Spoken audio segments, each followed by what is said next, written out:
What an amazing festival. I want to express my congratulations to all the students, the performers, the anchors, the technical and support teams, the partners. You've really done a fantastic job. The program you've put together has been so uplifting. Working towards unity in diversity, you've embarked on a very interesting, challenging, and as you are already starting to experience, a rewarding journey. Building unity in diversity among people of all cultures is a very, very high ideal. It's a noble purpose that many of us share. And each step we take, each contribution we make, no matter how big or small, contributes to increasing understanding and building trust and respect among people. You are working on a very worthwhile goal. On this path, you will, as you have today, experience lots of love and joy.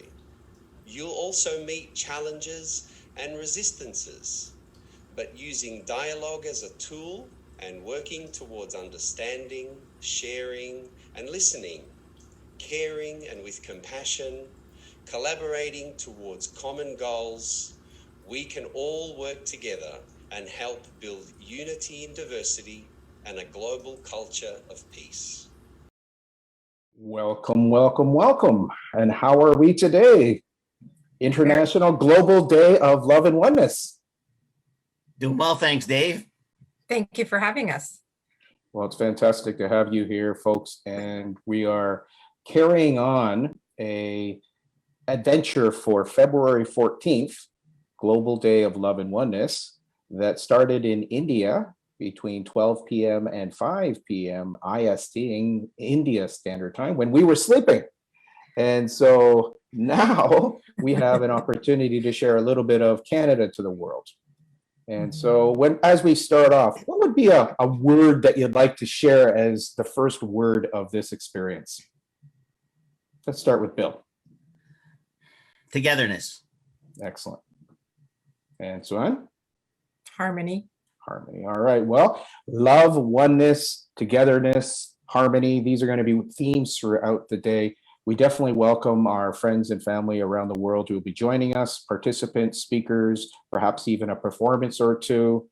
I would love to kick us off with a tradition that we have in Canada that is a land acknowledgement.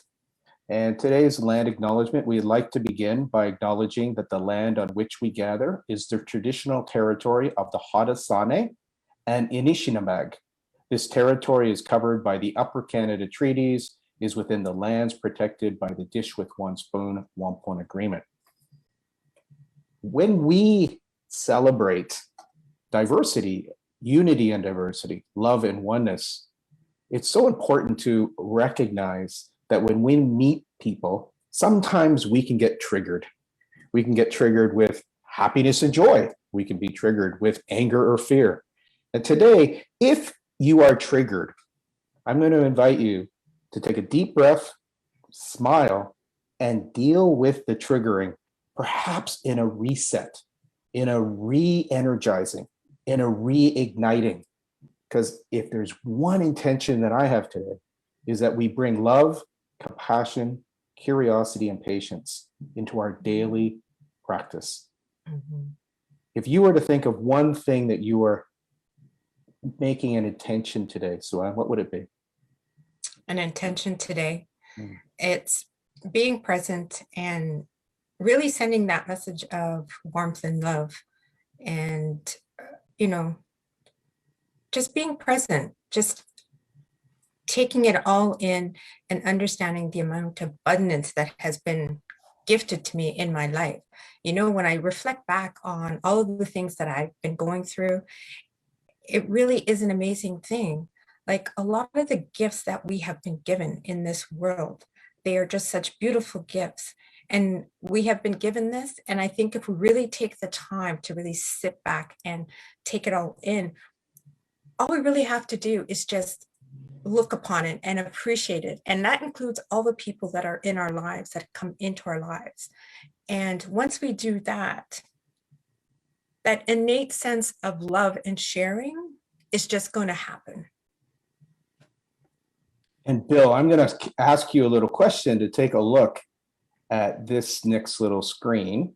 And I'd be curious on what gets triggered for you as a key theme that is part of the dynamics of making a difference and looking for ways to contribute to society.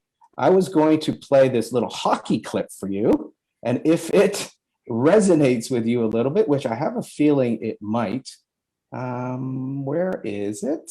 Let's just see if we can call it up. Actually, let's do this one for you first. Hello, Tolu, how are you? Good, how are you? We have another wonderful guest joining us here, and I'm going to share a screen here.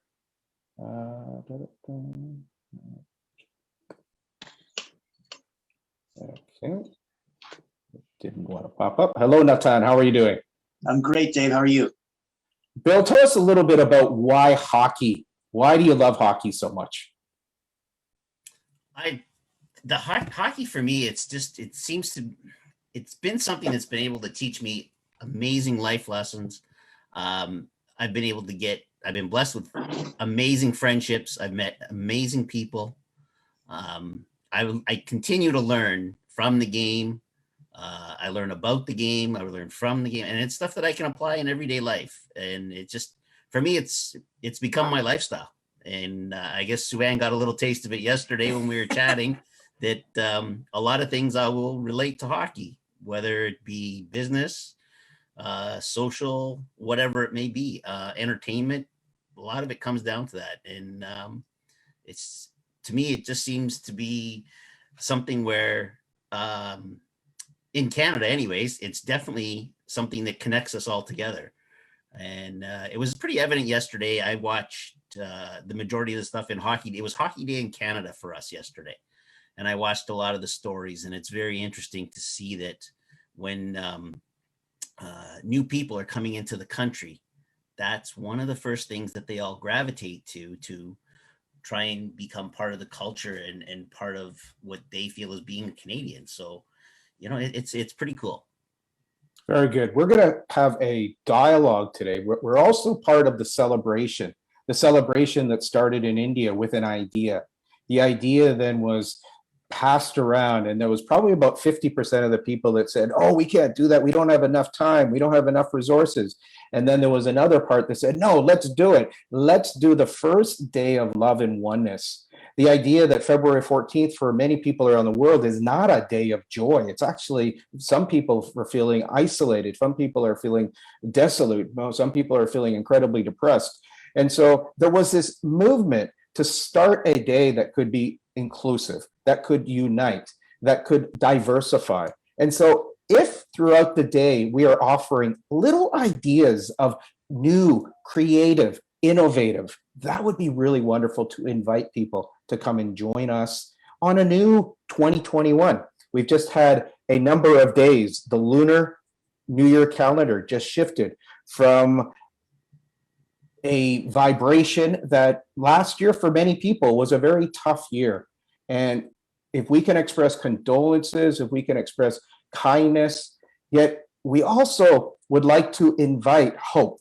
We would like to invite optimism. We would like to invite possibility for 2021. And so throughout the day, those are going to be some of the themes that I'm inviting each of you, because as I look at the screen right now, I have a feeling some of you are doing some uplifting activities. Some of you, like Tolu, are challenging their friends, and some of their friends are stepping up and dancing into it. And then others are saying, are you crazy? Yet that's part of the vitality that we're looking to bring.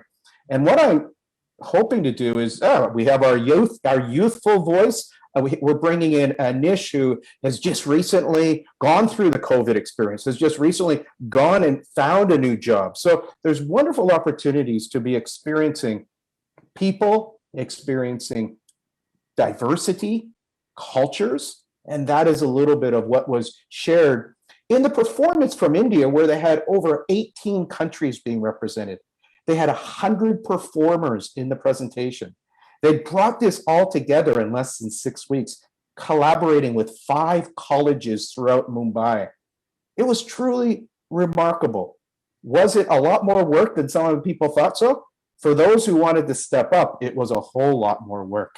For those of you who are learning new skills, maybe this little gem is you got to be bad at things before you become good. That's a little experimenter's guide. We just had a dear friend who was supposed to be the first guy. Here he is again. This is his 3rd attempt to get on. Let's see if you can play this game with me today of time travel. One of the favorite exercises, if you ever go into some spiritual adventures or self-development, is we'll play with time. What would be the message that you would give your 12-year-old self? What would be the message that you want people to know when you pass over? What will be the ceremony when you do have your life celebration? These are all about time travel. Yet I wanted to start today's session with some time travel. What if we could jump ahead a day? Wouldn't it be cool? Well, that's what we're doing with the first visitor. He is in New Zealand. And let's see if he can connect, because he's been attempting to connect today, yet sometimes time travel isn't so easy. Yet the land of the first light is the way that we wanted to put intention. So we're moving into February 15th, folks. And if Keith, you can unmute, we welcome you as part of representing the world and first light. And how are you today? I'm good, thank you, Dave. I see my video's not on. Hold on. There we go. You have me. I'm parked in my car in the middle of the countryside. And it's Monday, February 15th. Yep. So Yes. ladies and gentlemen, we're doing some time traveling right now. And so for any of you who say, oh, you can't time travel, let's dispel that little myth today. And perhaps let's look at this as Keith is coming to us from Land of First Light. Keith, today you're part of a global day of love and oneness. It's a word that you have taught me so many things over the years about love. I was wondering if through a deep breath, first of all, hello. Hello, mate. How are you? I'm very well. We are part of a global day of love and oneness that started in Mumbai, went for 5 hours as an extravaganza, inviting 18 countries, 100 performers in ways to express love, oneness, through culture, through dance, through song, through wearing purple. I was wondering if you would bless us today with a little heart haka, something that you've been working with, something that you've been energizing your beautiful indigenous cultures in New Zealand, yourself going through iterations of healing, of being present. Would that be a way that we could perhaps launch this session of global dialogue? Absolutely. It'd be my honor. Everyone, just to give a little bit of prefix to that, the land of the first light, Aotearoa, New Zealand, has a very checkered history, and we have shall we say, a politicalized history, and we have an ethnic history, and that's unfolding more and more.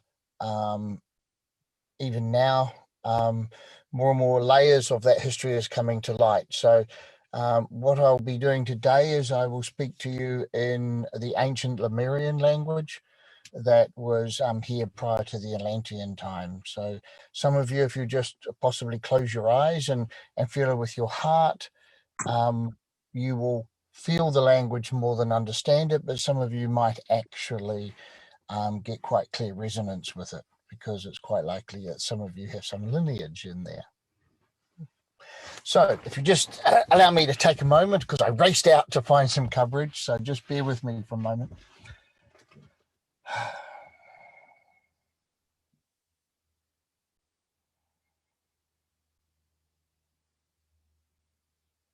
Homa tika mai tumoto hauhauhoa.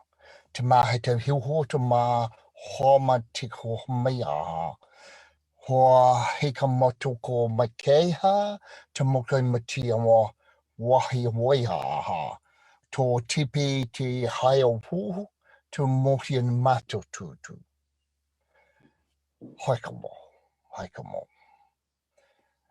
Basically, that was a greeting that talks about that the heart is the voice of the soul, and that the heart is the oneness that we all speak. It's the one language, and that we've lost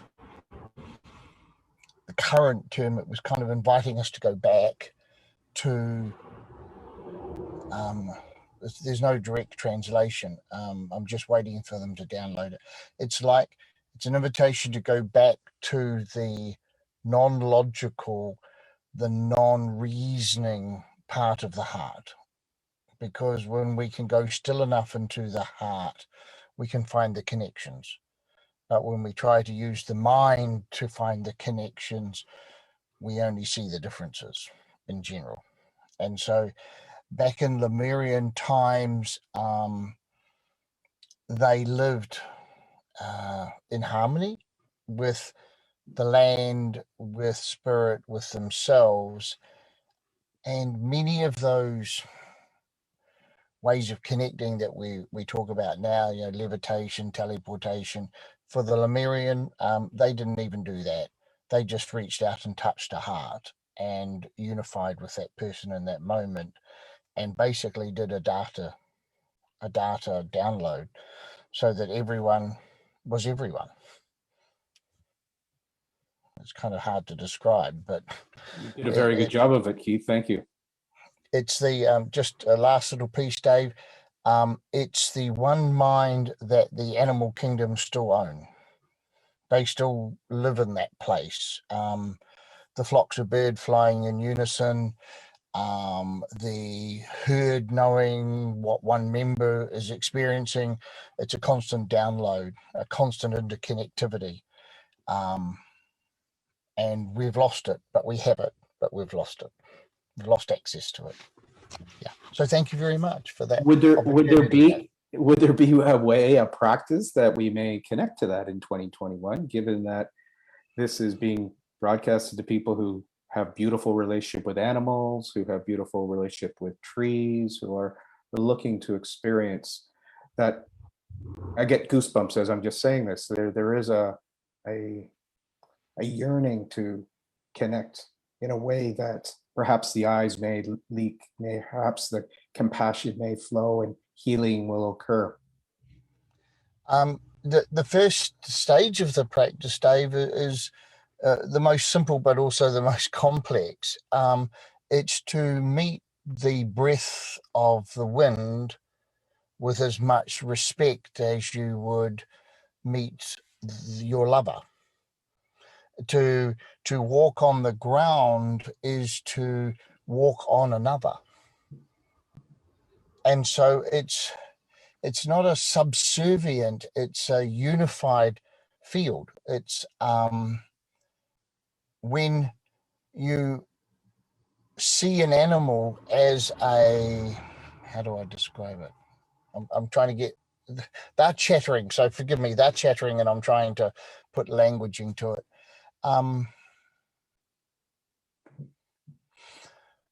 We don't see the complexity because we're individualized.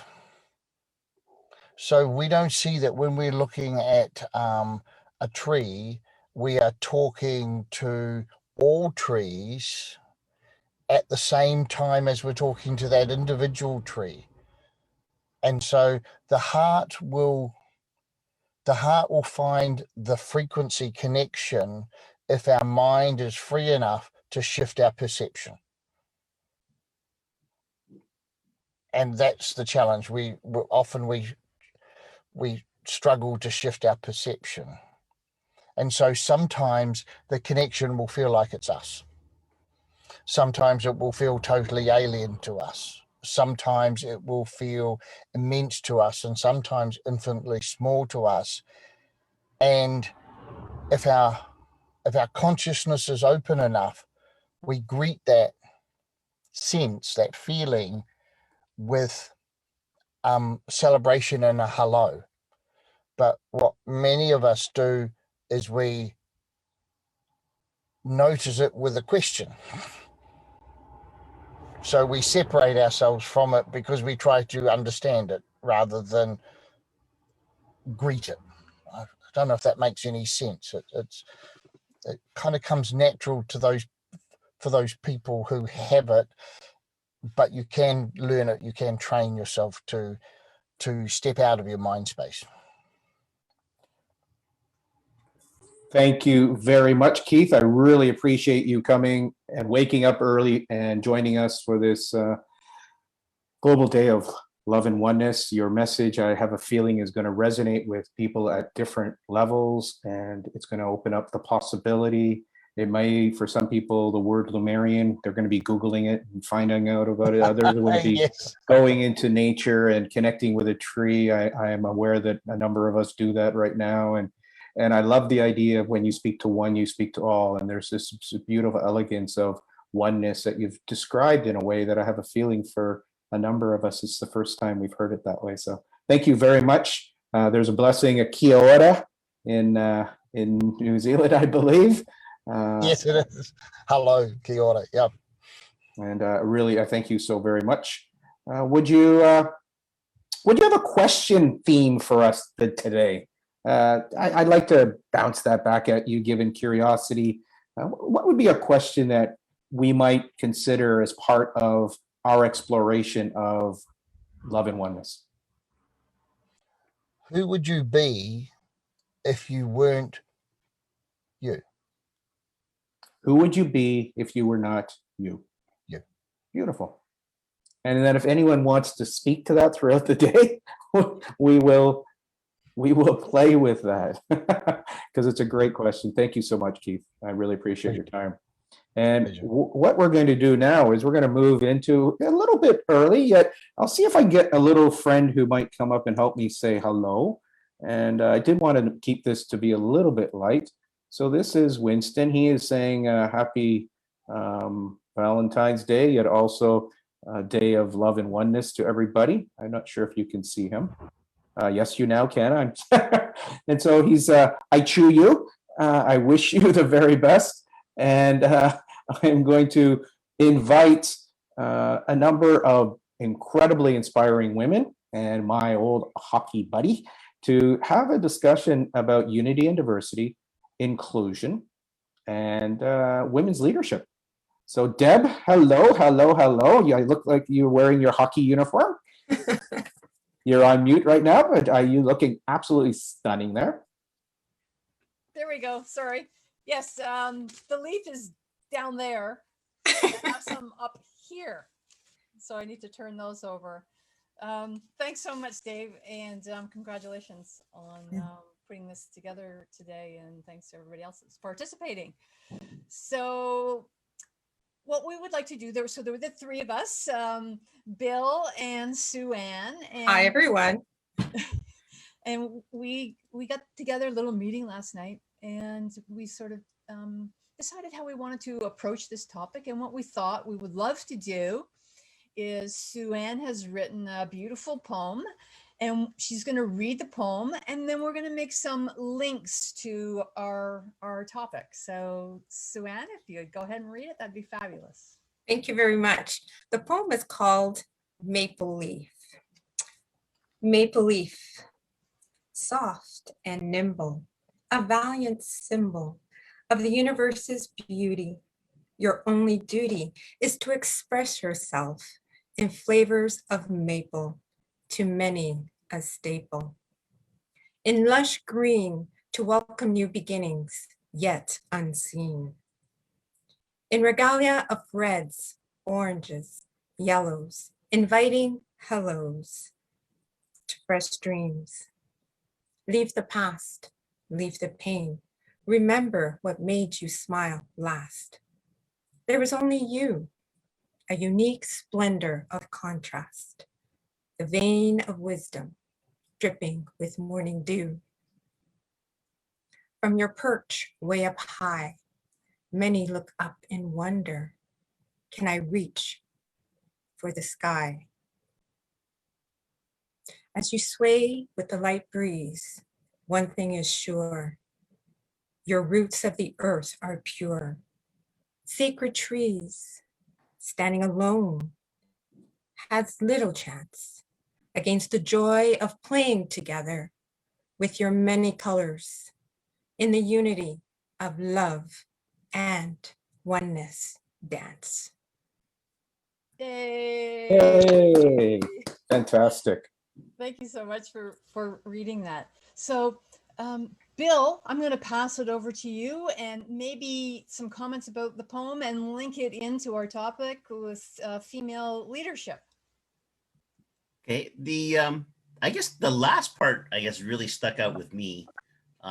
It just seemed to resonate a lot with, reaching for the sky, playing together. You work stronger as a group than you do standing alone. And I think that really is a lot about what today is, that if we all work together as one, or we all collaborate, be as one, we'll go a lot farther than if we try to be, do it on your own, whether it be in a good way or a bad way or whatever. You're not going to go that far. And I guess one of the things, looking at, women in leadership for today, one of the things, when you were asking Deb a question from last night, and I had to think about it when you were asking that question in the email there, about the women in leadership. And at first I was thinking all over the place, but then it sort of hit me right in the backyard. Hazel McCallion. Oh, Hurricane Hazel. Yes. And when reading the poem again, it even made so much more sense thinking about Hazel McCallion, the influence she's had on me. She's made Mississauga a great place. I've lived in Mississauga my whole life. She's made it a great place to live. She really did a lot of the stuff in the poem, especially at the end there, getting everybody together and playing together, and looking that if she tried to do it by herself, Mississauga wouldn't be what it is today. So she was able to lead and bring everybody together.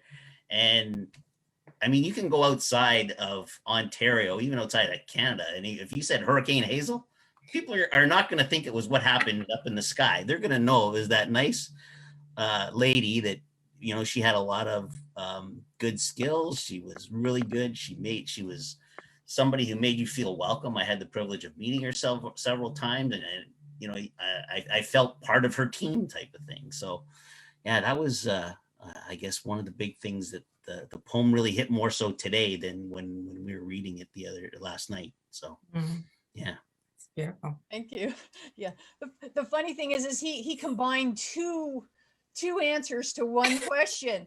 So keep thinking about leadership, because I may be cycling around again, but yeah. Okay. That the thing is, and that's great. Like, that was amazing what you just said, because I'm so familiar with her, because like we mentioned last night, in 1987, I played in the first World Women's Hockey Tournament, right?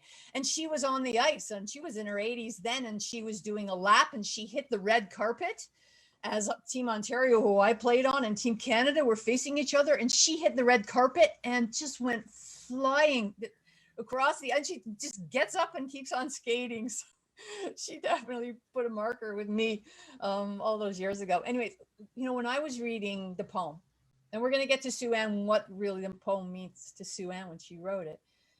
When I read it, there were a bunch of words that jumped out initially. And then when I read it last night, I'm going to just read this. This is what came up from just giving the poem a little bit more consideration. So this is what came up for me in terms of the maple leaf and the tree. It doesn't concern itself with limitations. It neither considers how others see it or how it sees itself. It is free to be unique and also be one with the landscape. It holds no illusion of separateness. It simply, in all its magnificence, is itself a leader and a participant.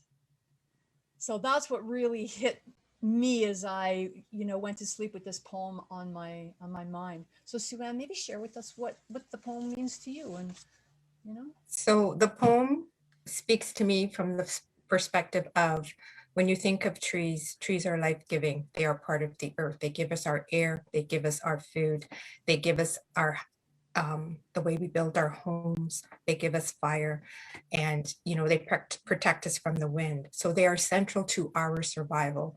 And in that sense, we are all connected to the tree and to the earth and what it means to be one with the earth. We have to respect not only the earth, but it teaches us how to respect each other. And so when I was looking and thinking about what the maple leaf means, the maple leaf carries a lot of the wisdom of every season that it comes to be. So when we're looking at the green trees, it's telling us, what, it's spring, it's new things are going to begin. When we get into the fall and we see all the different colors, it's preparing us for coming together, hunkering down, and dealing with whatever comes next. And we can also apply that to who we are as humanity. Because as you said, Deb, because of all the radiant colors, we don't stop there and say, well, I don't like this one, I don't like that one. We stand there and say, look how beautiful this all looks together.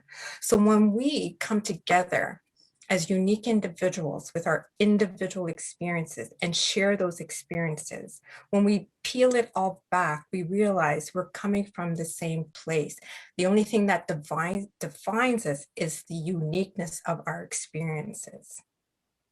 That's beautiful. So well said. Wow, this poem was much deeper. And I, you know what? I know that each person hearing it or reading it will have a different take from it. And that's the beauty of crafting writing, right? So Bill, you spoke already who was a leader that stood out to you. Can you sort of amplify that in a sense and say what a leader is? What is that leadership to you? What does that mean? Sure. Well, a little bit more behind the story too. So this morning I'm reading through the question again, and I just throw it out there to my wife. I didn't tell her any context about it. I just said, I got to do this today. We're going to be talking about this in our session. What leader inspired or influenced you or anything the most? And it was funny. She didn't even hesitate, and she goes, Hurricane Hazel. Oh, wow. So that was pretty cool. But yeah, so like the whole thing, there's a lot of things that watching Hazel McCallion as I grew up and stuff like that are leadership qualities that I really respect and I try to, put into my life today. Like one thing, she was always out in the community. Like you just said, Deb, she was at, every major hockey game, I think, in Mississauga. And I think even she was huge in the OWHA in the Ontario women's hockey. So any major game with that, she helped in the development of women's hockey and that sort of thing. And she got out into the community a lot. So there's the whole thing there about, getting out and getting to know everybody. People got to know her, she got to know them. So, getting that whole concept of know, like, and trust. So everybody got to know her. Everybody, I'm sure there's people that don't like Hazel McCallion, but I think it's really hard to find people that don't, there are very few that don't like Hazel. It's probably a huge number. The number's huge. How many elections was it just no contest? She was picked and nobody wanted to run against her. How many years was she mayor of Mississauga? Does anybody know? Wow, up until just a couple of years ago. And I think she started in the 70s. 1978 until 2014. Yeah. 36 years. Yeah. And I would say the last 15 anyways, there was no contest. People didn't even run against her. So that whole concept, know, like, and trust, I think, obviously from what was accomplished in Mississauga, she was able to build a great team. And the whole concept, I guess, that we were talking about last night of if the team's down, you're down. Like she always kept the team up, I felt anyways. And it was able to build Mississauga into a place that you can go to a lot of places. And when you mention Mississauga, there's a lot of respect behind that. Whether whether you're 20 years old or 70 years old, if you're coming from Mississauga. So she's built a huge thing like that. And that's, I guess, a thing, you know, I guess building your brand, building that reputation and respect. That's another thing that is important, I feel, for me, for leadership. So I think she had a lot of good things that way. And I guess one of the other things, she was tough. You didn't mess around with Hazel. So there was a good thing, like, not that she was going to go out and be tough and physical or anything, but she was firm in her ways. She knew she had her vision in sight, and she was able to go and bring everybody along with her to achieve that sort of thing. So that's stuff that I try to use as many of those things as I can. And yeah, it's, the more I think about it, the more I think she's had a very huge positive impact on my life, definitely. Mm-hmm. Thank you so much. Yeah, and she was a small woman. It's not like she was a. Yeah, well, I'm not a big guy myself, so I do have a kindred spirit in her. That's the connection, right? Yeah. Sue-Ann, who Yes. was a leader? Why were they significant? Inspiration, or why did they have an impact for you? Yes, so there are two ladies who are inspirational for me as leaders. The first is, and this is in the corporate world, a senior VP in the marketing. And from her, what she demonstrated to me was, not only was she able to bring others along, she demonstrated her capacity for empathy and for nurturing the team. So she really kept herself open, and she really allowed everyone to come to her, and she listened to both sides, and she made a decision on where the teams needed to go. From a personal perspective, I remember we had a conversation, and she said to me, when I see you, Sue-Ann, the first day you walk through the door, you reminded me of me. And I went, wow. And she's like, you have that drive, you have that compassion, you have that ability to really work with others. And one of the key things about female or women leadership is being able to relate to others where they are. You're dealing with so many different personalities, whether it's in the office or outside, even if it's within your family. There's so many family dynamics and personalities. And so you could be dealing with someone who's really extroverted, someone who's more introverted, someone who's very analytical, someone who's a bit of everything, or you're dealing with someone who's just kind of taking things easy. And having that ability to read those kind of personalities, speak to them and relate to them from where they are, I feel is one of the strengths that female leadership is bringing to the forefront. And we need to see a lot more of that as we see more women of color also enter these leadership roles. And also the experiences that women are sharing with each other as they get into these leadership roles. Bill spoke to being tough, and there is a firmness that you do have to bring as well, but you also have to bring your experience and your knowledge. If you have a right to be at that table and you're speaking from that center of knowledge and you're bringing those solutions to bring things forward, then yes, that respect will come as well. Well said. I mean, both of you have made so many good points, and what a leader is to me. You're stating so much of that already in terms of the strength, bringing yourself forward. Everybody has unique gifts, and allowing those to flow. A leader stands in a position where they also will notice the leadership qualities in other people and highlight those. A leader doesn't have to be in control of everything. They need to be able to delegate and to, the common thing, I'm wearing a hockey shirt, right? There's no I in team, right? So it's like you need to bring forth the talents and the abilities that everybody has. And I think some of the greatest leaders, male or female, that are in my mind currently are people that they spoke with a firmness, and yet they didn't speak loudly. Yes. And they were listened to by the way they conducted their lives. They led through example, as opposed to you know, holding the rod kind of thing, right? So I have to share at least one of mine. So I'll say this person has represented a leader in my life since I was 15 years old. And it's somebody that a lot of people won't even know or understand the depth of what this person did for me. And comes out of rock and roll. And this is Joan Jett. And, Black Hearts. and she stands out for me. And I've had a lot of different leaders in different areas of my life, but this one had a huge impact because I wanted to play music. And I was terrified, and I didn't think I was good enough. I couldn't play well enough, couldn't write well enough, couldn't sing, all these things. And this person came out, you know, as a group, first of all, the Runaways, but she came out as the clear leader in the group. And she just wanted to play rock and roll. And that's what she did year after year after year. And she just persevered.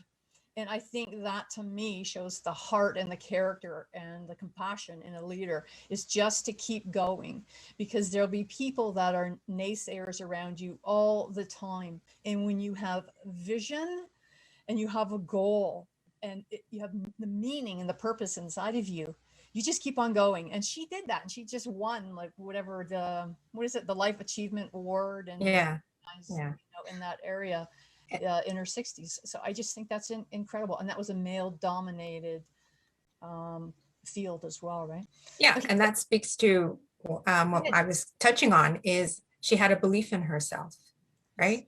She saw what she wanted and she expressed it through her music.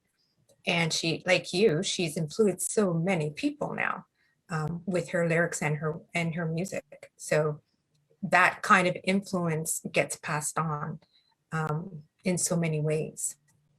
True. Elaborate. I'll stay with you, Suzanne. Can you share? I mean, we've talked about some of the characteristics of leaders, but this day, unity and diversity, love and oneness, and now we're talking about female leadership.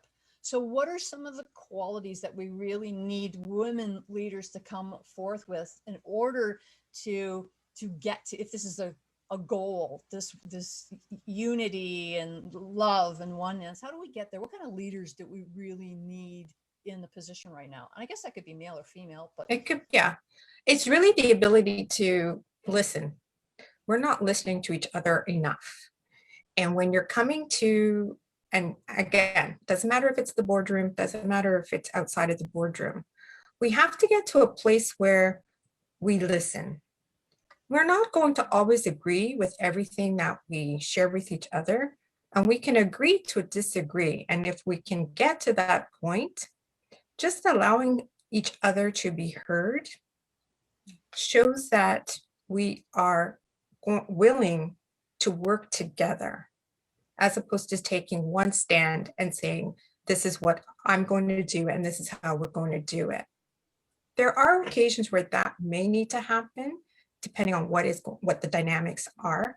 But as a woman, for myself, as I'm, you know, building myself and my brand as an author and as a person in diversity and unity, it's just bringing that understanding that you're going to be dealing with a lot of different people. And when you allow others to be heard and you reciprocate that, and you take the time to make sure you've understood what they've said or asked, and you're taking the time to guide them, to inspire them, that goes a long way.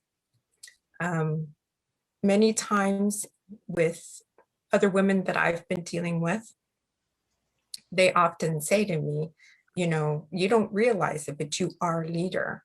And I'm thinking, how do you mean?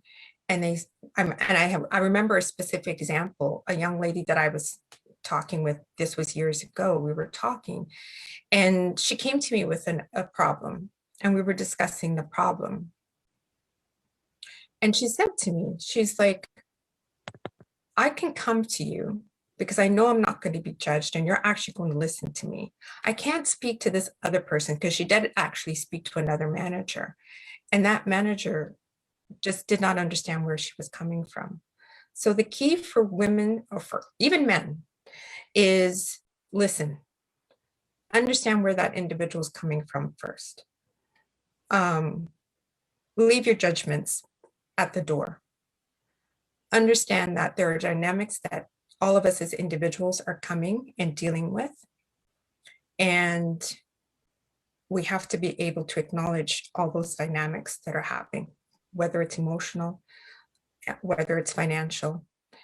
And because that plays into how we interact with each other, the pressures and the stresses does impact.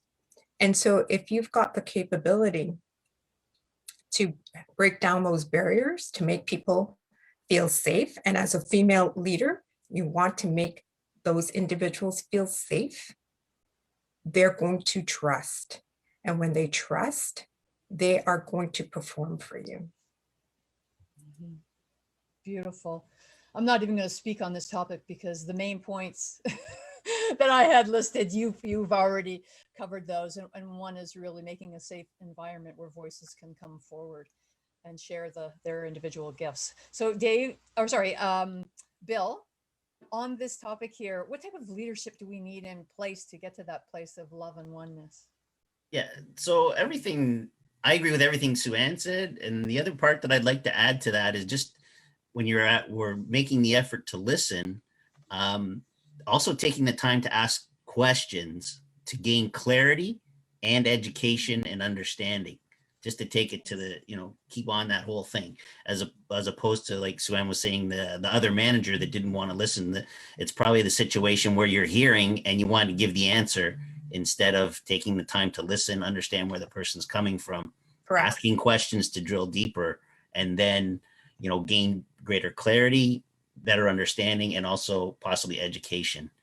And I guess the other one part that I think we all need to look at to get to that next level is to allow yourself to be a leader without a title. Mm-hmm. And it's like something, Deb, if you think, we're the hockey gang here, but it's how many times did you hear a coach in the room say, you don't have to have a letter to be a leader? Right. And yes. I think that's, and the whole thing, you don't need a title, you don't need a letter. You can lead.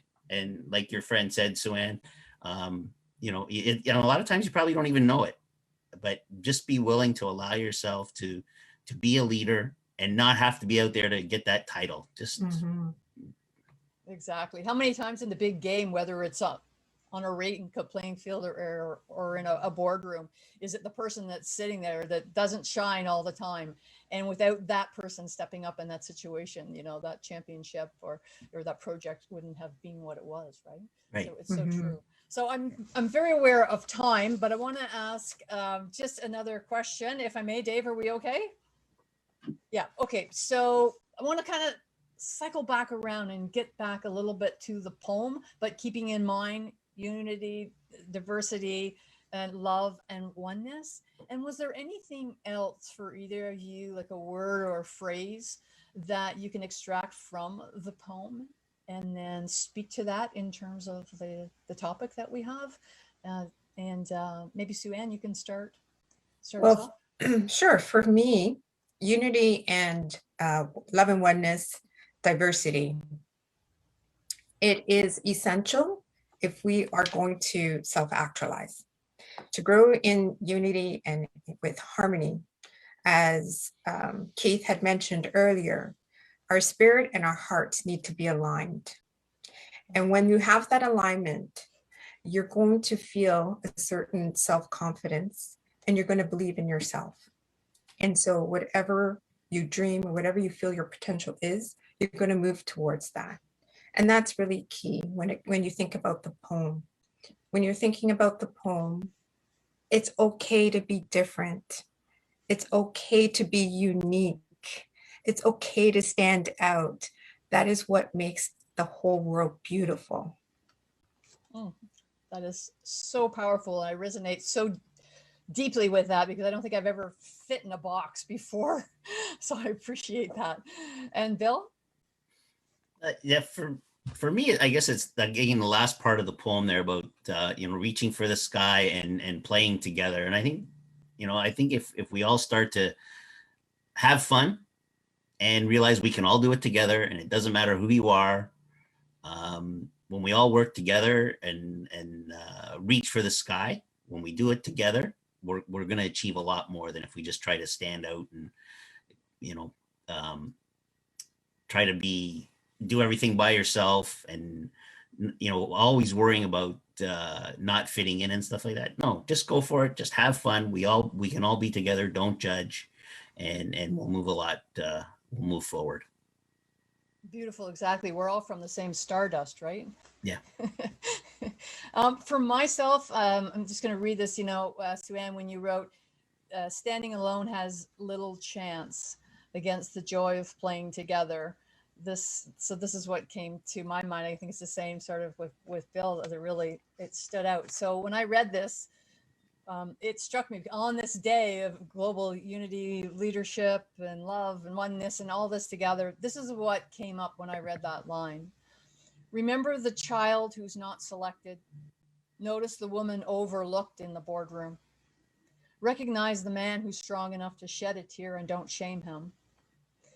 Reach out on Valentine's Day to somebody that you know is alone, and make it a meaningful day to them.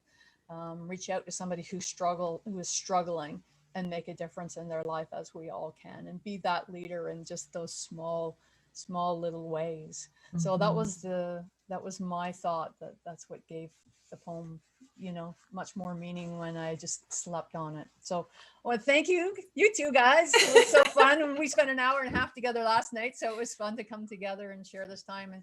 And thanks, Dave, for whoever helped behind the scenes for all this happening, and for everybody who's listening. Just really appreciate it.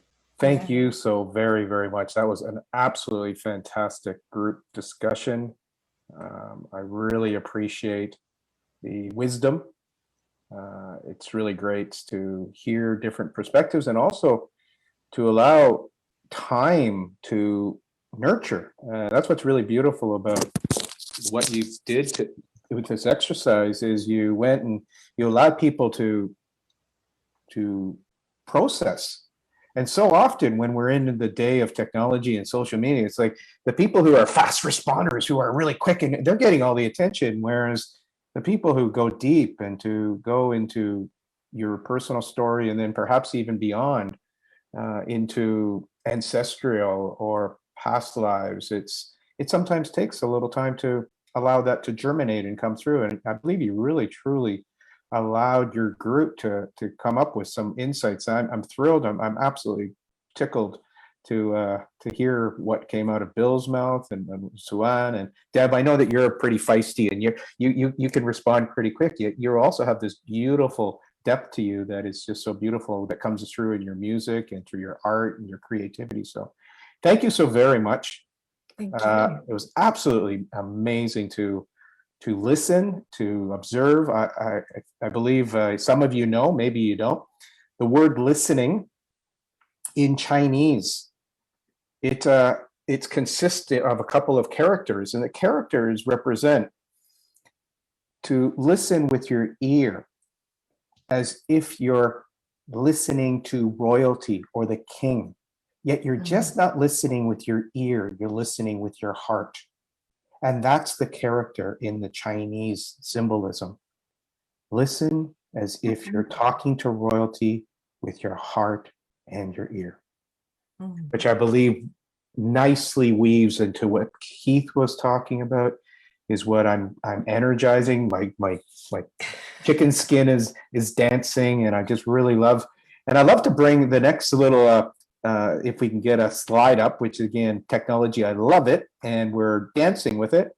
And we're gonna see if this comes up, because this goes back to the presentation that Bill has also been experimenting with. And this is doodly art. And when he was asked, what is a tree? These are some of the words that he came up with.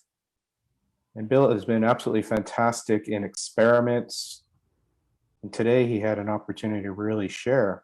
And this is one of his experiments of, what does the maple leaf mean to you?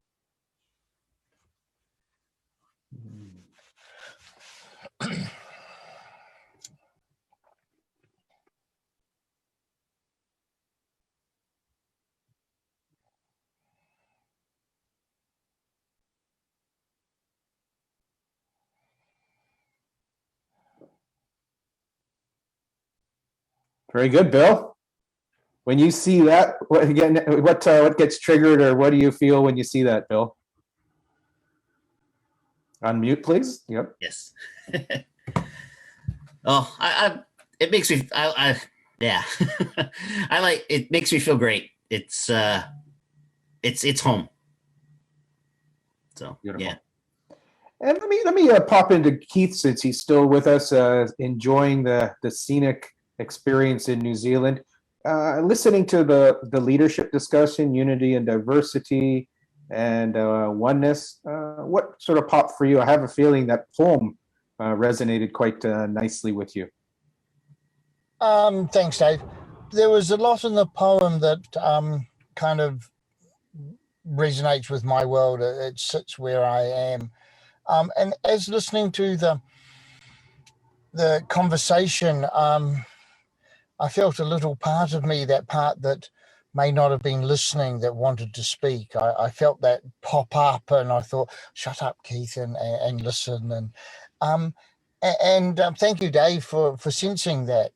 To me, this is my personal agenda, is that I asked the question when Dave said, you know what, who are you, or who would you be if you're not who you are? And if you stopped identifying with your sexuality, if you stopped creating separation between men and women by identifying as a man or a woman, you would find that you would become one. I love this topic, as we have both male and female in all of us. We have mothers, we have fathers. We are a collection, and the way we've chosen to express it has been partially driven by culture, partially driven by our parents. And so I love the topic, and maybe in a future session we'll have further opportunities to deep dive, because it is a topic that is so relevant today. And it's actually one of the United Nations top goals is to really promote gender equality, along with eradicating extreme poverty, universal education, ensuring environmental sustainability, and global partnerships. And so today, those were the ones that I wanted to focus on in our session. And given that we had an opportunity to talk about it, yet it may be the beginning of a further conversation where we can dive deeper. And that sensuality, sexuality, intimacy might be a wonderful topic for a future discussion. I'd love to. Dave, Yes. Dave, could I just step away from that? Sure. I'm not actually talking about that. I'm talking about that. What would it be like if you saw yourself, if we saw ourselves not as male or female? Right. Yes. And not about sexuality, sensuality, about the separation that I look at you and you're a man, and I look at you and you're a woman. Right. Because I'm automatically not seeing all of you, because I've already put you in a place. Well, what you've done, Keith, is what you beautifully do. I love that factor and the way that you see things from a different perspective. And we will definitely go back to this topic, because it's a perfect segue into our next topic, which happens to be Voice of Men 360. And when we talk about Voice of Men 360, we do get certain responses. We get responses, well, what do men need a voice for? And then we've invited a gentleman who started the movement here in Canada. He was part of the International Day of Men last year in Africa. And then he brought it to Canada, and it has been incredible. I believe the waves of participation has really surprised Mr. Sivam. And then we have one of the beautiful energy workers on the other side who has been tapping into her music and her dance, and she's a social worker, Miss Tolu. And then we have RJ, who has been one of these guys who has really honed and developed his interview skills, his facilitation skills. And it's just been an absolutely magical journey to be assisting men and boys, particularly because right now, because of the way most of us have been raised, is that the coping mechanisms, the communication skills of boys and men seem to be letting them down a little bit. And so Sivam and RJ and Tolu are part of a team here in Canada that is really engaging and assisting in the conversation, Voice of Men 360. Welcome, Sivam. Thank you, thank you, thank you. And how are you today? Awesome. I'm speechless. It's your turn to speak, so please don't be speechless. No words to describe, you know. I'm actually honored to be and part, great to be part of this initiative. It's you know, always, especially a time like this, it's great to be connected all over the world, you know. So like, what is his name? Purple, or what is his name? His name is Keith, and he is the purple guy, and he is in New Zealand. So we started out the day today with New Zealand's first light, the land of the first light. So Keith came in and did a heart haka, which is the opening of the heart. And that was one of the ways that we wanted to also play with time travel, since he's already into the 15th of February, and we're still on the 14th of February. And our friends who started the movement today are in Sleepland in India right now. So it is a universal move, and it's something we're very happy to be sharing. I wanted to bring Tolu in because by being that divine feminine energy in the conversation, Voice of Men, I'd like to ask, what has been a learning or a real discovery for you in the last month as you've been really active in Voice of Men, Tolu? You know, I found it's been helpful to understand more of where my husband's coming from, where my son may be coming from in the future, and just trying to prevent, you know, issues that could arise for my son as he grows into a young man. So I've been really engaging, learning as I've invited people on the platform, like as we've had people on the platform to speak to just understand and learn more about, you know, what it's like to be a boy, to be a man, and what are the issues that they are facing.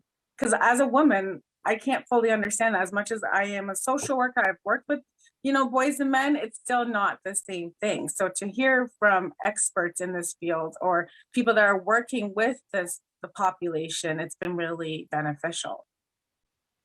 Well, I think you have been doing an absolutely great job. We've collaborated once or twice already. You've challenged me. I've taken up your challenge.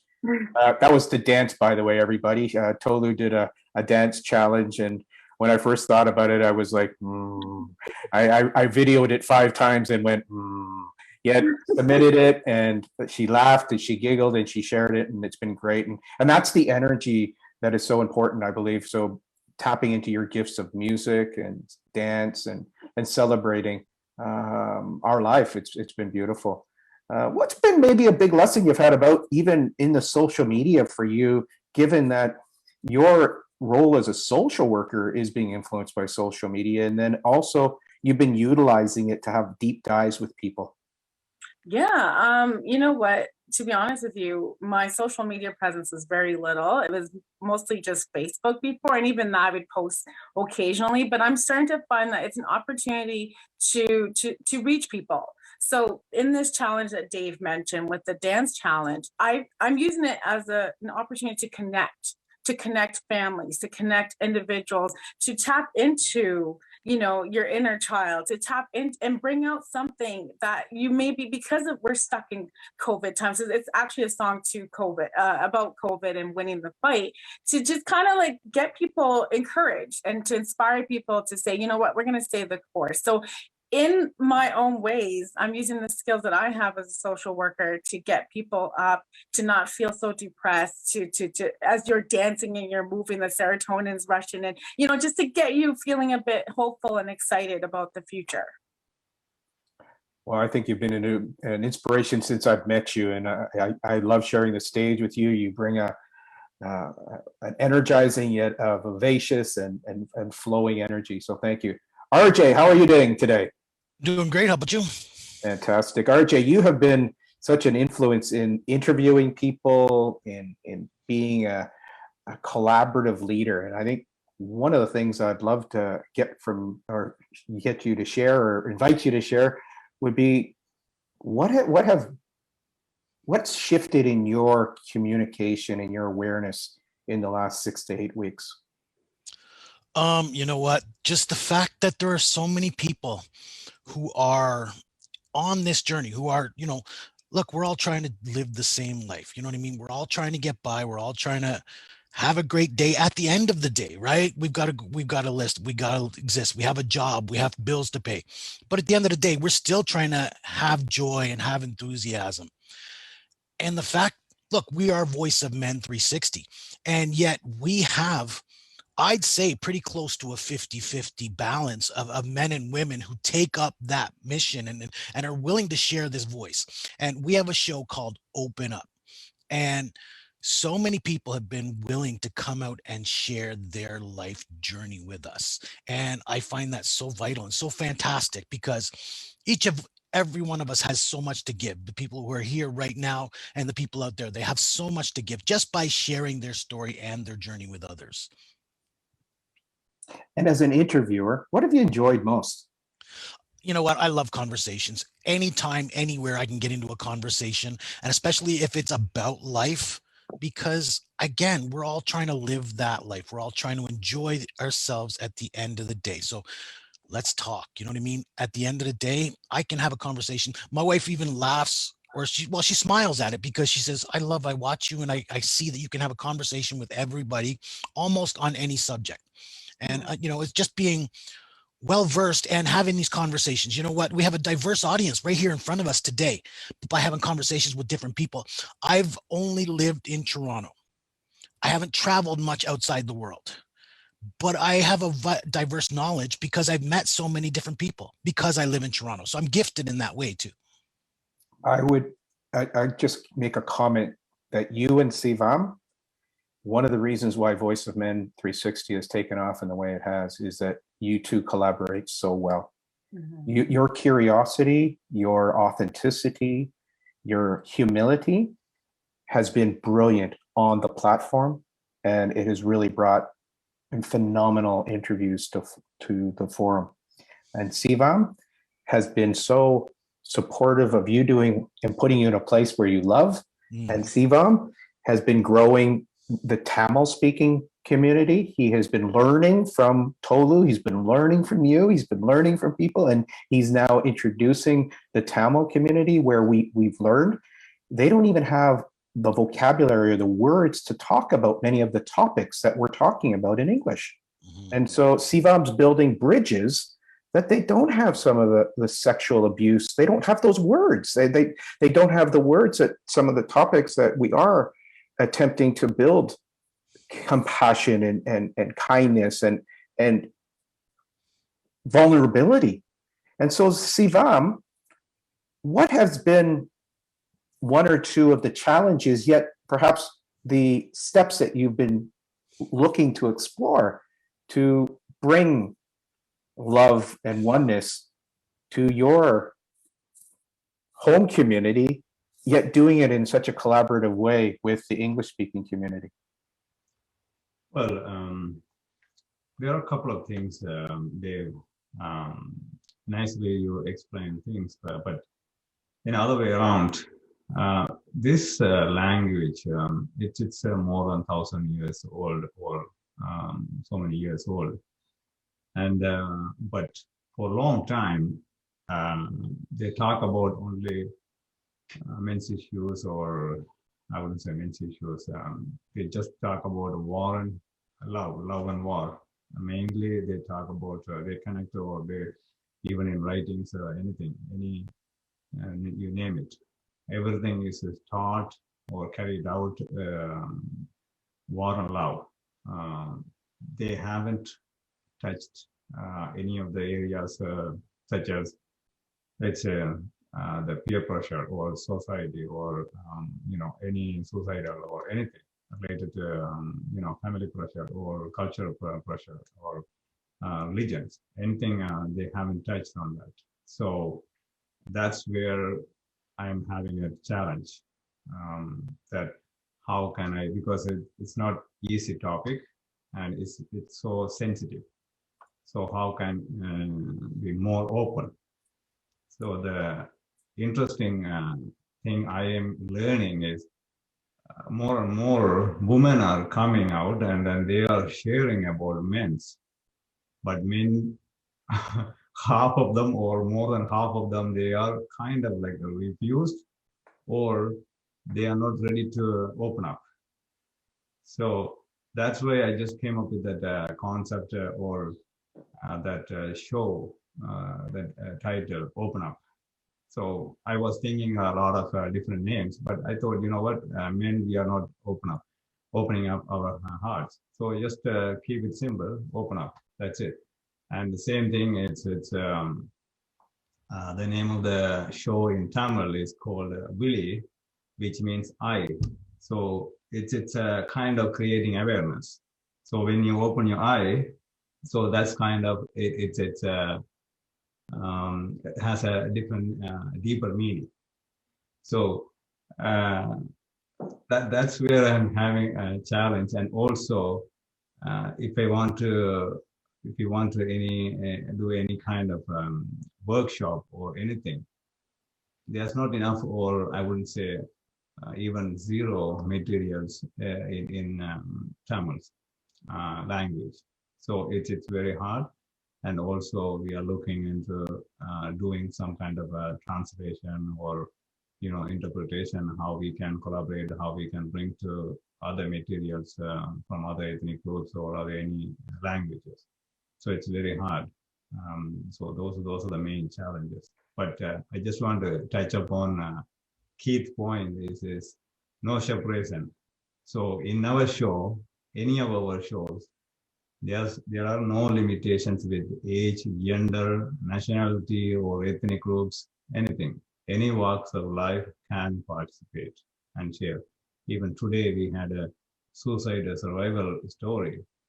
So just a one moment, if that missed, he would miss 30 plus years. And also about the lives he changed over these years. Now he is talking and changing so many peoples. So that just one moment, his son, he came to his eyes, front of his eyes, and that's why he couldn't do it. Now he survived, and he's changing so many lives, not only person to person, one to one, but also indirectly. He's talking to many platforms last over the years. So think about those years, and so you have a mission to complete. You cannot leave. There's no way of leaving. So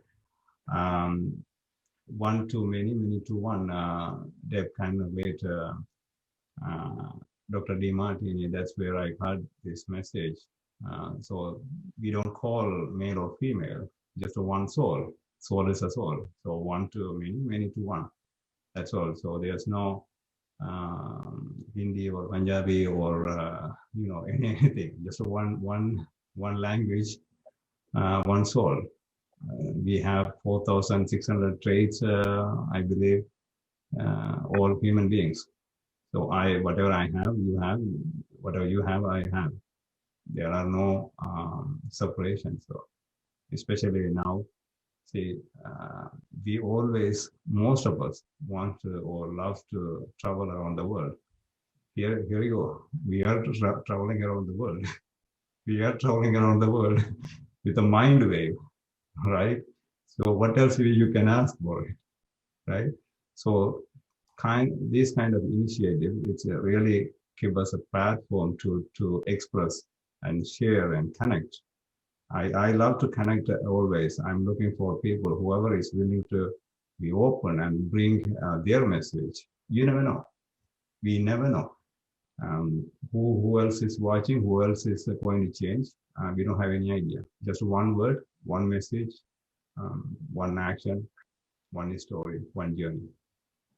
One thing that you've said to me is that you would love to get some of the content in English and bring it to Sri Lanka or Tamil-speaking nations, and you've talked to Miss Tila in Malaysia. She was working right up until she went to sleep today. She worked on the website. She was working on a number of projects for this day to be done. I'm really appreciative the efforts of Miss Tila in Malaysia, and I know that you've spoken to her about perhaps getting some content from English. Perhaps it might be from the purple guy in New Zealand, bringing a virtual workshop translated or simultaneous interpretation from you to be able to share some of those experiences. So I believe that that's one of the areas that you've been curious about collaboration.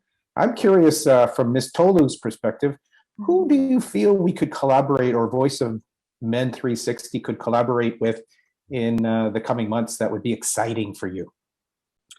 Oh, you know what? I think because a lot of our issues have to do with boys and then turning into men, and so hopefully he's trying to help them sort the. I would like to see more collaboration with schools. I think, you know, there's a lot of young boys out there that are struggling, that don't know who they are, that could benefit from our organization working with them, and just to help them to be the best that they can be, to be to reach manhood with more confidence, with more you know, power, to feel empowered, and to not make mistakes, and to not follow the path that they feel may be set for them because of maybe where they're growing up, or where, you know, or what they've been told, or what they've believed. And hopefully we can help to change that path and to go into the destiny that will benefit not only them but the rest of the world. And is there any particular corporate, if you're at a wave of one, that you would love to see come and maybe be a sponsor or a collaborative partner for Voice of Men 360, Tolu?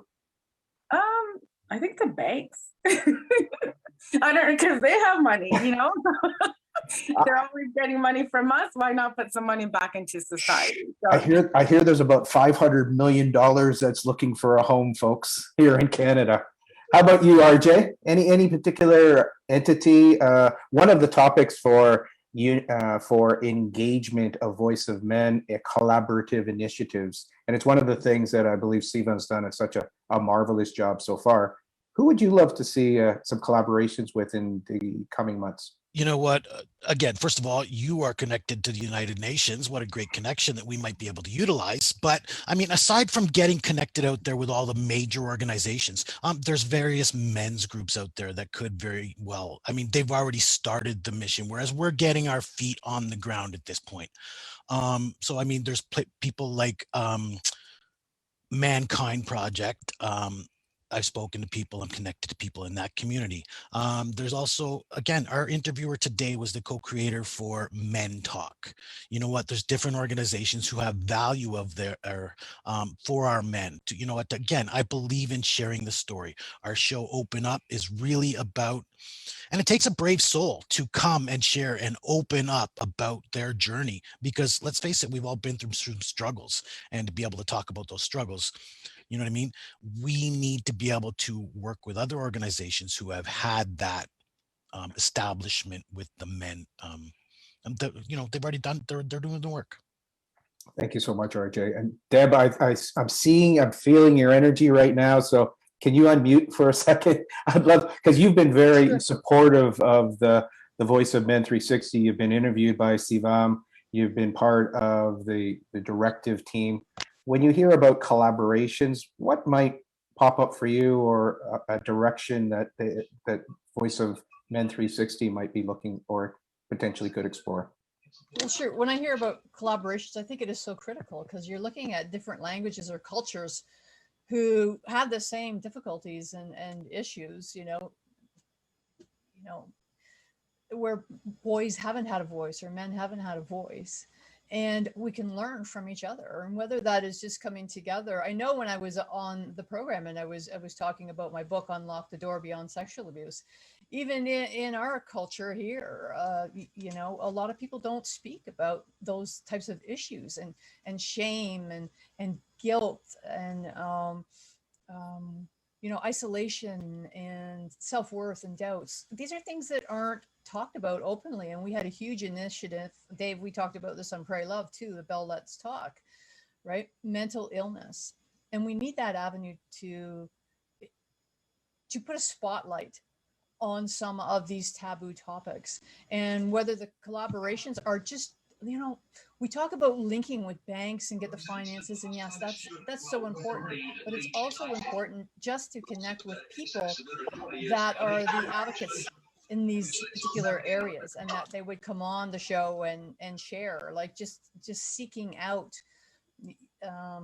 just various people from around the world and having them share their experiences, because again, we all have those experiences, but some people are just a little bit further ahead in the comfort zone, and that they will allow themselves to be vulnerable and actually speak on the topic. And one of the things that I've found is that the more people that speak, then the more people that flock into the topic, and they feel more comfortable, like all of a sudden it's acceptable to share and address these issues that have been locked away for so long. Beautifully stated. And again, in your book, Unleash the Unlock. It's transformational, the way that one chapter can give somebody the courage or the bravery or the compassion or the self-like, and then potentially the self-love to release the trauma. For sure, you know, and there were a number of people that contacted me and said that it saved their life in that area. They thought they were alone. And, you know, Sivan mentioned many things, and one of the things that he said is that you're not alone, and we're not alone, but the perception is that we are alone. And in that book, actually somebody who read that book, Jean-Paul Bedard, and he is an advocate in the area of childhood sexual abuse. And he contacted me and said that the book helped to save his life, because there were other men that were sharing their stories as well as females. And that's part of the message today, is what Sivan, and really resonated the very first time I met Sivan, it was about one conversation. It was about one life. It was about one experience. And that's what motivates him. And that's what allows him to continue to journey. And I believe that that's such a beautiful part of your book, is that it's made such a difference to so many now, because it's been a while, yet one by one we can make a difference. We absolutely can. Sivam. Thank you, Deb.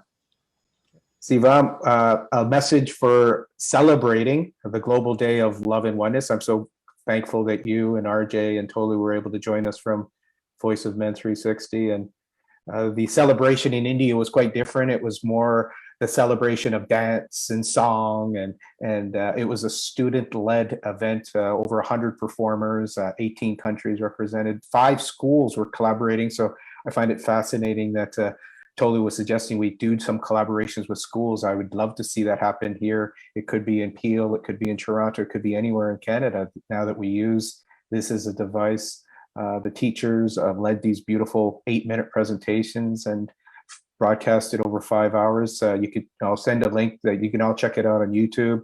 You can fast forward, you can move to different sections of it.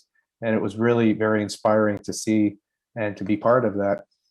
What would be a message to encourage this concept of resetting, of readdressing, of re-energizing love and oneness for 2021? Sivam. Okay. Like I said, one soul, one true, one soul. I wouldn't think more anything else. One soul. So whoever, however, wherever we can, share our message and change our mindset and save a life. It's a great to be connected through this platform, but at the same time, the message is very simple and powerful. Oneness. We don't need love. Oneness is already it's a part of love. Oneness is 2 in 1, 1 in 1, you can say. So when we feel oneness, it's already the love is already there. So absolutely, in terms of collaboration or anything, we are open. Anything we are open. So we leave it with the oneness. That's what my message is. One too many. We don't need to complicate ourselves. One soul. That's all. One soul. One to one, one to many. Yep. Very nice. Tolu, something that might be uplifting, because I have a feeling your energy is about re-energizing, revitalizing. What would be perhaps an initiative that you might have that you might want to project out into the future, since we were doing some time traveling with the purple guy, since he's on the 15th and we're still on the 14th? What about in 3 months or 6 months or 9 months? Any fun initiatives or challenges you might be exploring? I'm still thinking, but because of the music piece, and I feel like music really ties the world, it just makes me think of what I did with the song that I mentioned earlier, where I was trying to get different genres, different versions. I'd like to see something like a global song where, from different countries, we can have the same song, but with a different take on it. That speaks about love and oneness, and that would be like a global theme and a theme song. So I don't know. I'm really that's what's coming to my mind as we are talking right now. Well, thank you so very much. I really am looking forward to your next challenge, and I'll definitely be looking forward to it. One of the things that's popped up in the last 6 months has been inspired by the likes of Deb and Suan and Bill, is to do little creative projects. Actually, one of the persons who really inspired me to step into this just came aboard, Dr. Nicole, and I'll share my screen if it pop up, and I will laugh a little bit because look at that. That's one of my little experiments over the last 6 months, has been doing indigenous or Eskimo or different types of drawings and coloring. And yesterday was playing a little bit with Canva, and they all seem to fit in the heart. And so there's lots of animal totems there. And it was really, whether that was done at 3 in the morning or 5 in the morning, a new adventure for 2020 and 2021 has been allowing myself to draw. And I went back to age 5 and 6. Most of this is for drawing for 6-year-olds and 7-year-olds. And I would do a little drawing, and it was bizarre that this little fella here, Tortoise Island, is actually the island that we live here in Ontario.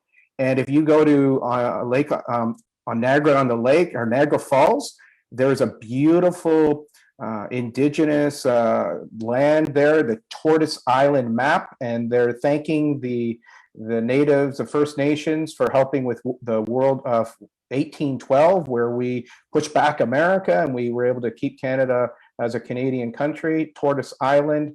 And then this one here, quite fascinating. I went to McMichael Gallery, and this is what this piece of art was there. And these totems are very much, this is the goddess, this is the woman energy, the divine goddess that is part of the We Moon movement, about honoring the moon and noticing that when the moon is different shades, we have different emotions, and not beating ourselves up when our energy is going to overflow, and staying awake or not being able to sleep from 11 p.m. till 7 a.m. That you might wake up at 3:33 and you might get up and write a poem or do some art. So that's one of my invitations to everybody in the next year. If you happen to be woken in the middle of the night, instead of tossing and turning and fighting it, get up, draw, get up and write a poem like Suan did. Get up and go hug a tree like Deb and I do all the time. And it can be a new way to tap into energies that may take your whole existence to a whole new level. So that's a little bit of the experiments. I thank you, Dr. Nicole, for sharing and encouraging me through some of those blockages I had. It was about releasing a trauma that happened at age 6 or 7, when a teacher told me I had no skill or no talent. And for 50 years, I decided I couldn't draw or sing or dance. And those are things that happened as a young child. And by this year of allowing a little bit of the nurturing, it's been quite transformational. And thank you for everyone that's been exploring and resetting and recalibrating. And the next section is moving into vitality and energy. And we're inviting Mr. Nathan, who is a martial artist from Montreal, originally from Russia, and spent time in the out west, and has been somebody who has explored vitality and energy. I'm not sure if he's going to get us to do some kata or some meditation or some quick breath, yet I have a feeling he might have something special for us in the arena of youthfulness and mental wellness. Hi, Nathan. Hi, Dave. Hi, everyone. So blessed and beautiful to be here. What an incredible day. What an incredible group. What an incredible energy that you guys are all uplifting and sharing and just sending out to the universe from all different parts of the world all at the same time. It's absolutely wonderful and beautiful. For me, absolutely, I would love to. One of the martial art background exercises that I've come to over decades involved is an exercise where they call it a breathing exercise. And it's misleading because you're not doing a lot of breathing. It's kind of the opposite. So there's 3 different elements to it. And I can tell you first and foremost, the most significant element is going to be what's going on inside and what your mindset is doing. That is the transformational part. The second most important part is going to be the physical part, what your body's doing. And it's significant, but the least significant part are the quote unquote moves, the technique, unless you're actually trying to pay homage to the martial art, unless you're trying to do it properly for proper sake, unless you're trying to learn this in some other capacity. For this purpose, the moves are not important. The tension within the body is. Every single muscle, from your eyelids to your tippy toes, when the time comes, we're going to be squeezing. And we're going to be squeezing them, and as long and as loud and as hard as we have to, we're going to do a mental inner scream. And because it's inside, you can do as loud and as crazy as you want, but we're going to connect that mental inner scream, that silent scream, with your physical tension so that you can stay as hard and as tight and as you want to until you no longer can. When you can't stop, when you can't scream anymore inside, you have to let it go. When you can't squeeze anymore inside, even if you physically can't squeeze anymore, but you know that mentally I could keep screaming, sorry, it's both. So when your body can't hold on to this anymore, you gotta let it go. When your mind can't hold on to it anymore, you gotta let it go. If we take a deep breath in through the nose, out through the mouth, and as you're pushing it down, contract your stomach. Start to contract every muscle inside your body. In through the nose, and squeeze, and start to build that ball of energy. And it's a negative ball. It's in your stomach, it's at the pit, it's in your first chakra, and it's all the pain, all the shame, all the hate, all the humiliation, all of that negative feeling, all of that horribleness, all of what you've been told and all of what you believe, and everything inside. And you yell as loud and as long as you have to. You squeeze everything. And know that when you can't yell anymore, when you can't squeeze anymore, you take a deep breath.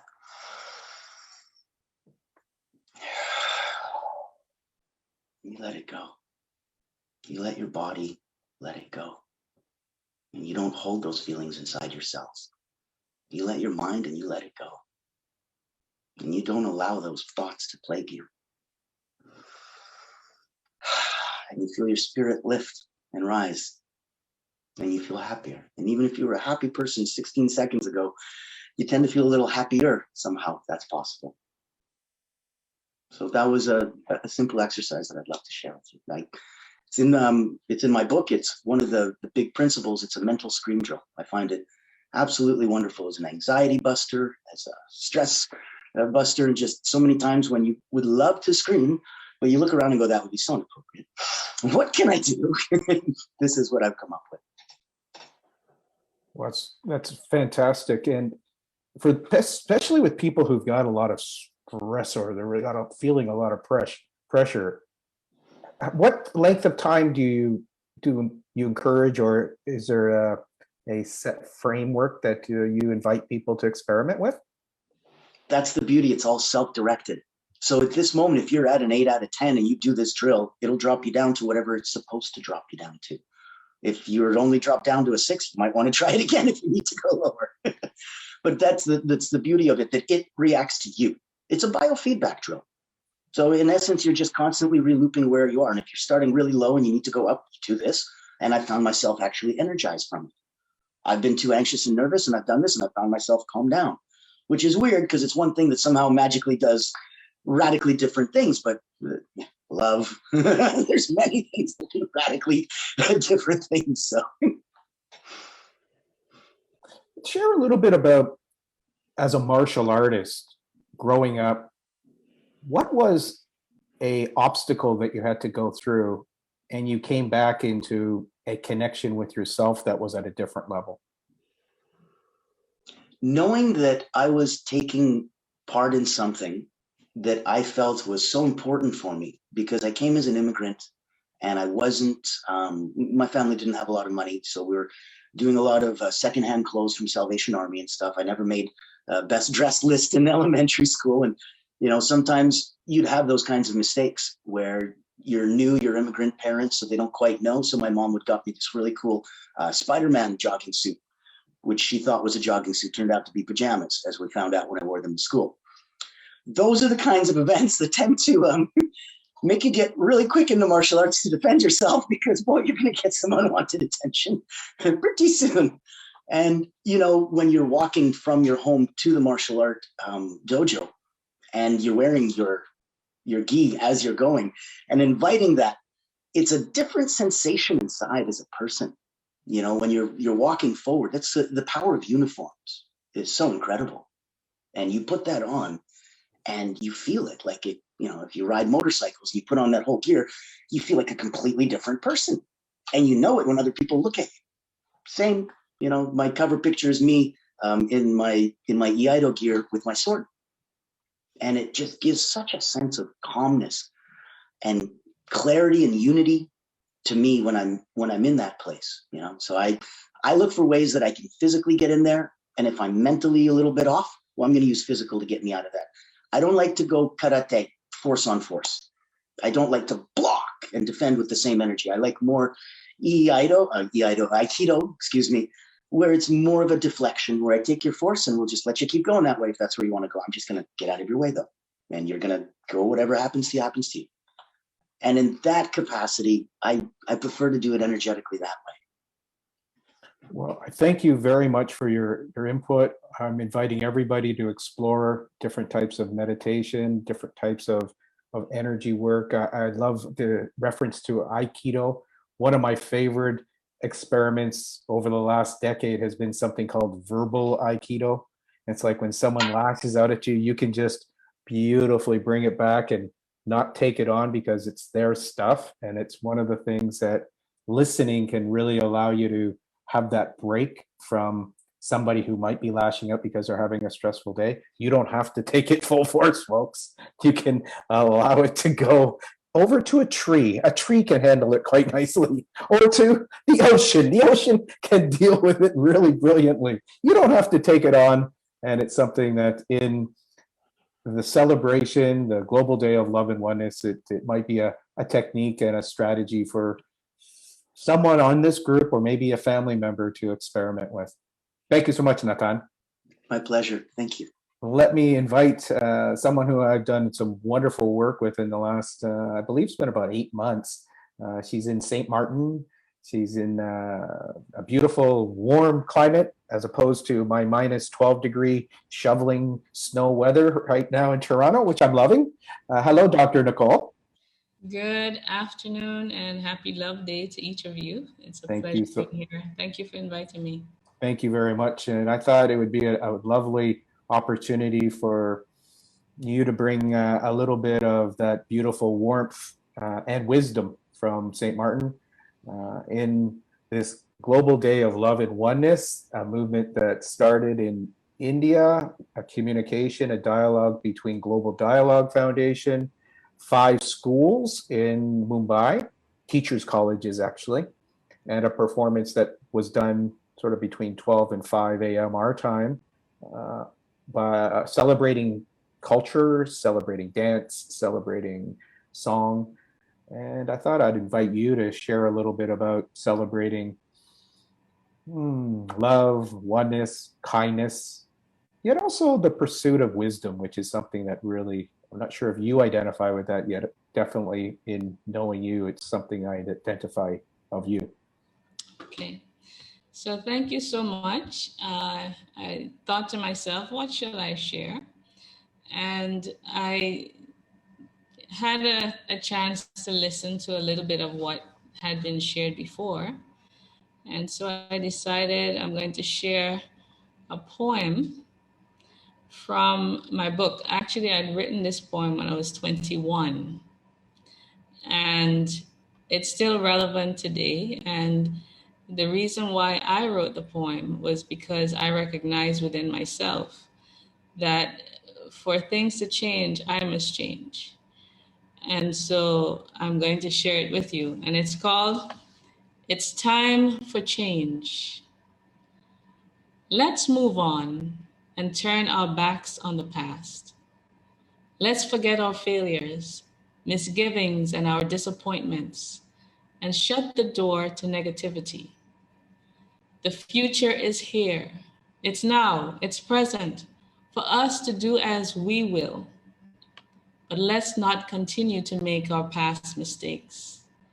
Let us move on and make a change for our future. A change towards a brighter tomorrow in which we conquer our fears and face our challenges head on. A change towards love, peace, happiness, and unity. A change that will be contagious and will positively affect each person we meet. It's time for that first step. Let's make that first step by examining and confronting that man or woman in the mirror. Yes, it's time for change. Let's make that change right now. Bravo. So, Lovely, lovely. thank you. Thank you. So that poem came out of an internal recognition that if I, as a 21-year-old at the time, was to make some shifts in my life and to see it blossom in the way that I wanted it to go, that had to happen with me.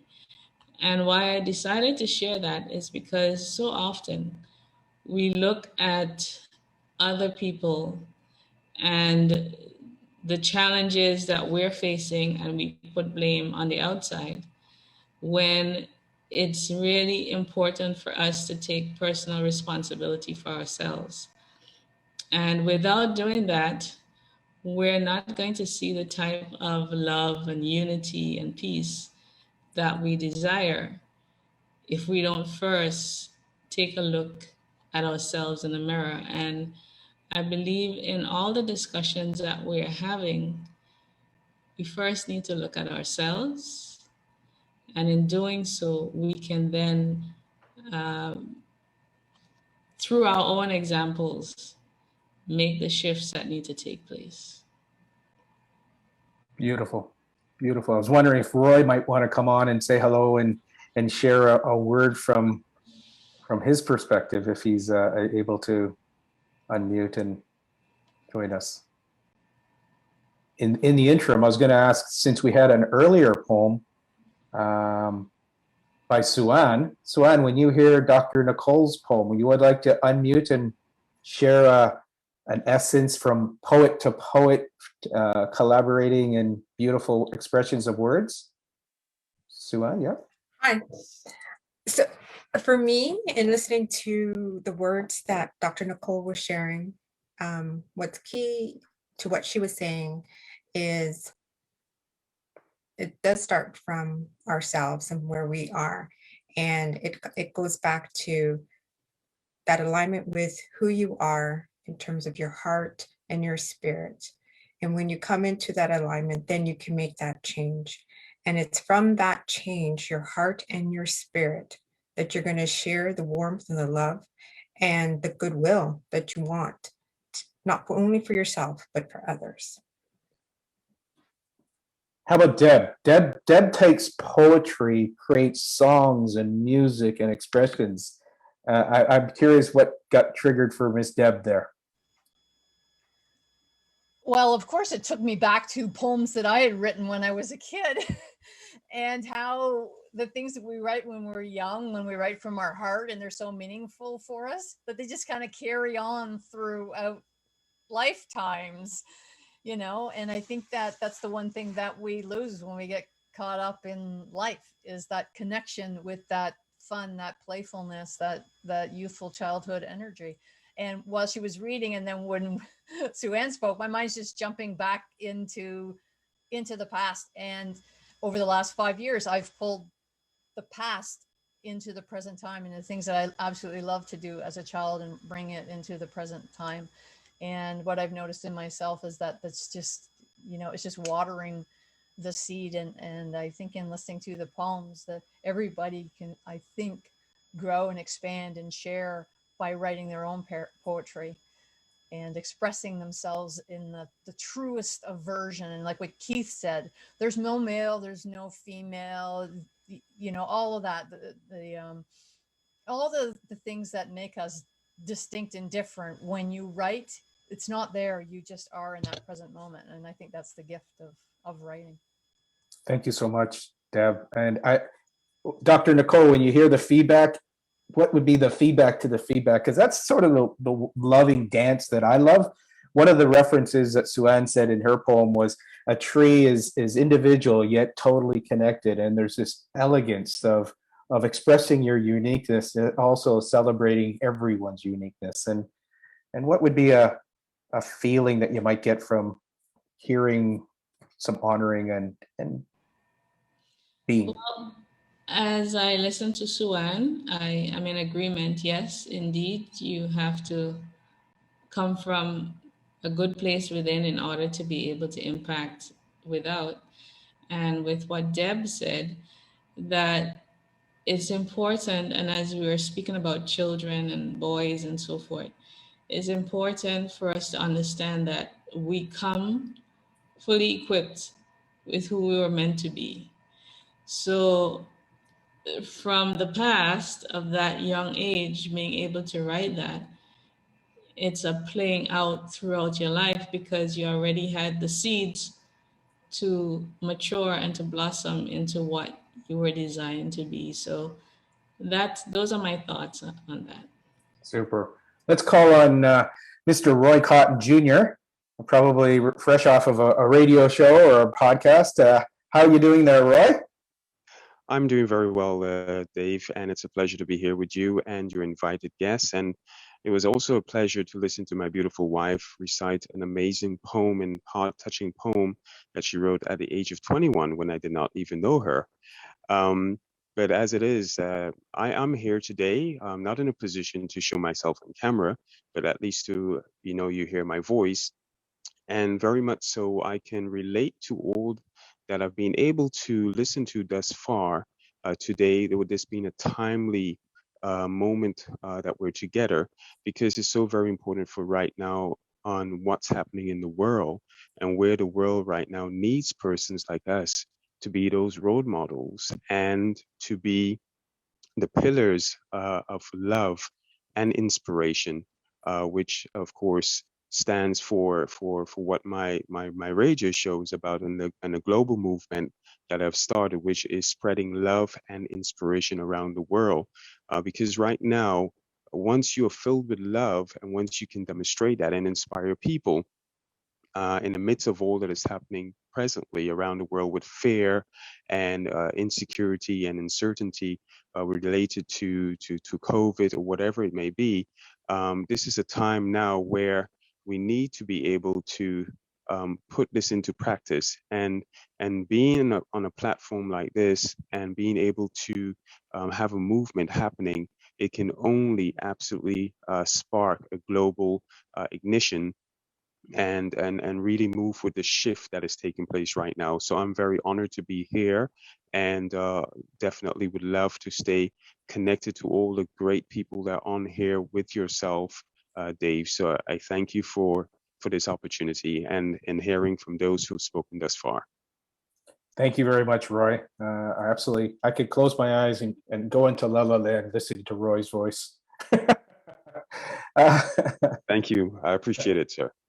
And then I get to switch and go to my buddy who has tapped into creativity and is one of the more most innovative people I know in the outer Ontario, Mr. Bruce Outridge. Hello, Bruce. How are you today? He's going to unmute in a second. I have two mutes. How you doing, Dave? Thanks for having me on. Oh, got to turn down my volume a little bit. Bruce, innovation, creativity, and while this day is the Global Day of Love and Oneness, one of the things that you do is you uplift youth, creators, truck drivers all throughout North America. What's a message that you have for various communities that you're inspiring? For me, thanks for having me on, by the way. I'm sorry, I just came in late and I can't stay too long. I apologize for that. But probably it's so simple. And Dave, you and I talk about this all the time, is if people just need to be kind to one another. You just need to kind of get rid of color, race, all of those kind of things, local status of, how you are, where you are, and just focus on that's another person. Every time I meet somebody from a different race, I just, you meet someone who's maybe not, you're not fond of, and then you meet somebody else that is just is good. And that's what I love. I travel the Caribbean a lot, and I get a lot of creative from meeting people and seeing people. And this is one of the things I think we all need to do, is just to be kind to one another will go a long way. As far as staying creative, just do what you like to do and see how you can make it better and make the world better. That's kind of, at the end of the day, that's what we're all trying to do, hopefully. Well, you've been an inspiration in drawing and in caricatures and writing and in podcasting, and I really appreciate you, Bruce, a whole lot. I'm glad you're able to join us for the tail end of the Canadian edition of the Global Day of Love and Oneness. What would be one tip for you to help people through their fear or their trauma or their self-doubt that they've got any skill in the arts? Try it. We are all so conditioned to, being told, if you were told as a young person that you can't draw or you can't do this, we usually stop. We go, well, someone told us that we can't do it. If people don't need outside inspiration, and I'm all big on big inspiration. If you guys saw my studio, you see the back here, but if you saw the walls here, I've got a lot of projects that I've completed over the time that were big milestones for me. And that is for me. That gives me my validation. I don't need it from somewhere else. And even if you're not good at it now, I wasn't good at any of this stuff when I started. I was the high school dropout at the age of 17. And today we've got a business that's been going for 14 years. And as you know, I'm into radio and podcast and film and television and everything. And it's fun. I didn't know any of it, but just get started. If it interests you, get started in it, learn about it. I'm the kind of person, if I want to figure something out, I dive into it until I can, till it solves itself. And I'm still tweaking and still learning. And that's what I love about it. And I think if we all just kind of focus on that too, just get started. Don't worry about what other people think of your art. My art was, and some might say it's terrible today. If I keep looking at my artist friends, I'll never be good enough because there's some amazing talent out there. But I'm good enough for my area, and I'm good enough. We get business out of it. So that means that somebody's accepting it. You don't need a lot of people to accept it. You just need to accept it yourself. Most of us won't accept ourselves. We feel in our gut, we go, that's, I want to do that. And the first thing you'll do is go ask somebody, and they'll say, oh no, that when they say it doesn't work, it didn't work for them for whatever reason. Doesn't mean it won't work for you. So just work from inside and do what you want to do. Learn about it. You will get better. The more you do it, the better you'll get. And before you know it, you'll be doing things I could not have imagined what I'm doing today 57 years ago when I started. Well, my friend, you inspire me every time we get together, whether it's a quick call or an opportunity to share some libations. It's always a wonderful time. So thank you so much that time's coming. With that, I'm going to switch back to Dr. Nicole. Nicole, I'd love you to perhaps share an initiative or a project that you're doing, perhaps for the rest of 2021. Time for a last few minutes of inspiration, sharing a little bit about projects. If you do have any project, please raise your hand, I'd love to include it in the last sort of 5 minutes that we're going to be bringing to a completion of this segment of Global Day of Love and Oneness. But what's exciting in St. Martin's and for Dr. Nicole and the team? Well, one of the things that I am working on, that we're working on, and it's something that has been in the works for quite a while, but its time has really come. And that is an oasis, Victorious Living Oasis, whereby we focus on helping families, individuals, our communities to thrive in terms of holistically. So health-wise, spiritually, financially, and we're creating an environment to bridge the gap between our young people and our seniors, while at the same time creating economic possibilities for persons who are financially not in a position to help themselves. So we are teaching them and empowering them to fish, and as a result, to make a greater impact on our community. And through this initiative, we also will be creating an atmosphere for healing environment. And so we invite persons who would be interested in hearing more about that vision to be a part of what we're doing. And I thank you, Dave, for also coming on board to being a part of it, and Roy as well. Well, thank you, Dr. Nicole. And again, please leave your comments in the chat, and people who might want to maybe venture off to St. Martin to have a wonderful initiative when we get to fly again, that might be great. I'm looking at the clock right now, and to believe it or not, I did meditate a lot about this event, and I came up with 3 quotes from Canadians. And the first one, and I'm going to ask you to maybe guess, and you can write in the chat who it might be from. It's actually dedicated to somebody on the panel today too. So who would have thought it would be possible to run across Canada on one leg, eh? I wanted to try the impossible and showed it could be done. Deb, that's to you from Terry Fox. And just to let you guys all know, that's Terry Fox.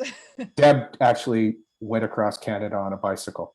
And so when I saw that poem, I wanted to put that out there to each of you to challenge that what other people say, you can do what you want to do.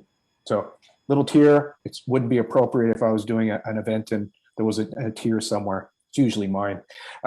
Number 2. Dave, can I say something about that? Absolutely. Just because you mentioned it by name, there's a picture of Terry Fox on my wall of wisdom.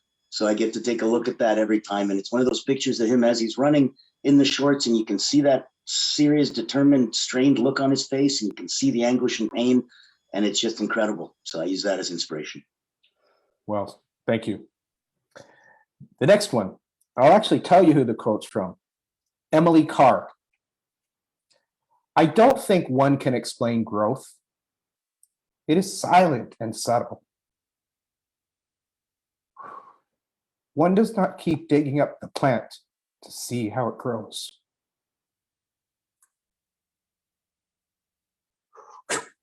Yeah, so perhaps someone could resonate with that, yet I have a feeling we all resonate with it in a different way. Emily Carr. And the last one, to lighten it up as we bring it to a close, right on that magical 3 o'clock, from Canada to the world. It's a quote from Bono, the musician. It's sort of directed to Bill, just because Bill and I have really reconnected in the last year after not really seeing each other for over 40 years. So Bono says, I believe the world needs more Canada. So with that, thank you so very much, everybody, for sharing the Global Day of Love and Oneness, the Canadian edition. We'll be sharing this on Facebook, on YouTube. If you want to take a look, maybe when you see the YouTube, add a comment, add a like, subscribe. It's a way that we can perhaps reach out and experiment with some other social medias in the weeks and months ahead. Do another little pitch for Natan. He's doing a 5-day challenge. Natan, please put your comments there. It's something to explore. I'm going to be doing it. I'm really looking forward to it. It's going to dig deep into some of the psyche, and perhaps you might want to share that with some friends also. So on behalf of the organizing team, I'm so happy. Thank you so much, everyone here, especially for contributing, Deb, Suan, Bill, and our wonderful friend Tila in Malaysia. Appreciate everybody and wishing you an absolutely brilliant Global Day of Love and Oneness. Thank you and namaste. Thank you. Be Have a brave. good day. Everybody. Bye. Bye-bye. Thank you. Bye-bye. What an amazing festival. I want to express my congratulations to all the students, the performers, the anchors, the technical and support teams, the partners. You've really done a fantastic job. The program you've put together has been so uplifting. Working towards unity in diversity, you've embarked on a very interesting, challenging, and as you are already starting to experience, a rewarding journey. Building unity in diversity among people of all cultures is a very, very high ideal. It's a noble purpose that many of us share. And each step we take, each contribution we make, no matter how big or small, contributes to increasing understanding and building trust and respect among people. You are working on a very worthwhile goal. On this path, you will, as you have today, experience lots of love and joy. You'll also meet challenges and resistances, but using dialogue as a tool and working towards understanding, sharing, and listening, caring and with compassion, collaborating towards common goals, we can all work together and help build unity in diversity and a global culture of peace.